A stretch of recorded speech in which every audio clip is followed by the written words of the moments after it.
বন্ধুরা চলে এসেছি আমরা মাধ্যমিক দশম শ্রেণী ইতিহাস মডেল অ্যাক্টিভিটি টাস্ক 1 নিয়ে। তো আমরা প্রশ্ন উত্তরটা দেখে নেব। স্মৃতিকথা হিসেবে ইতিহাসের উপাদান হিসেবে ব্যবহার হতে পারে, উদাহরণ সহ লিখো। তো এর উত্তরগুলো আমরা দেখে নেব।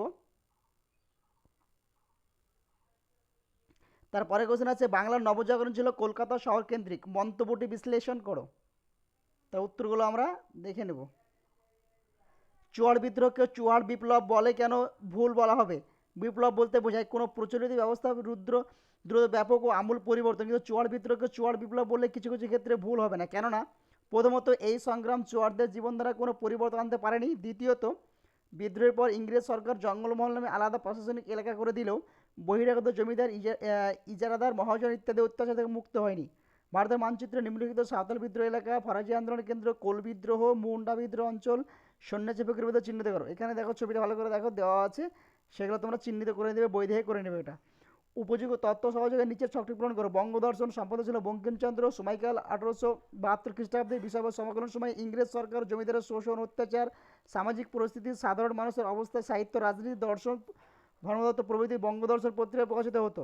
সোমপ্রকাশ সম্পাদক দ্বারকনাথ বিভূষণ। সময়কাল 1858 খ্রিস্টাব্দে। বিষয়বস্তু সোমপ্রকাশ পত্রিকায় ব্রিটিশ শাসনে প্রায় 30 বছর বিভিন্ন সংবাদ ও তৎকালীন বাংলার সামাজিক ও অর্থনৈতিক ব্যবস্থা প্রভৃতি বিষয়ে নানান তথ্য পরিবেশিত হয়েছে। গ্রামবার্তা প্রকাশিকা সম্পাদন কাঙাল হরিনাথ মজুমদার। সময়কাল 1863 খ্রিস্টাব্দে। বিষয়বস্তু গ্রামবার্তা প্রকাশিকা পত্রিকা নীলকর জমিদার ও মহাজনদের অত্যাচারের বিবরণ, সাহিত্য, দর্শন, বিজ্ঞান ও বীরত্ব গাথা প্রভৃতি বিষয়ে আলোচনা করা হতো।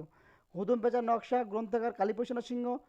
সময়কাল 1861 খ্রিস্টাব্দে। বিষয়বস্তু হুতুম পেঁচার নকশা গ্রন্থের প্রথম ভাগে কলকাতার চড়ক পার্বণ, বারোয়ারি পুজো, ছেলেধরা, খ্রিস্টানের হুজুক, সাতপে গরু, দড়িদায় ঘোড়া, লখনৌ এর বাদশা, আর দ্বিতীয় ভাগে রথ, দুর্গোৎসব, রামলীলা প্রভৃতি আলোচনা করা হয়েছে। বামাবদিনী পত্রিকার সম্পাদক উমেশচন্দ্র বন্দ্যোপাধ্যায়। সময়কাল 1863 খ্রিস্টাব্দে। বিষয়বস্তু বামাবদিনী নামক মাসিক পত্রিকাটি বাংলার নারী সমাজের উন্নতির লক্ষ্যে ও সেই সঙ্গে বিভিন্ন সামাজিক সংস্কার, শিক্ষা, পোশাক, সমাজের গতিশীলতা প্রভৃতি বিষয় নিয়ে পত্রিকা শুরু হয়েছিল। নির্ভুল তথ্য দিয়ে ফাঁকগুলো পূরণ করো।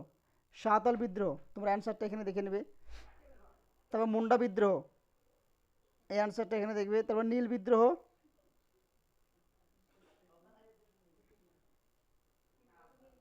তারপর ওহাবি আন্দোলন, ফরাজি আন্দোলন।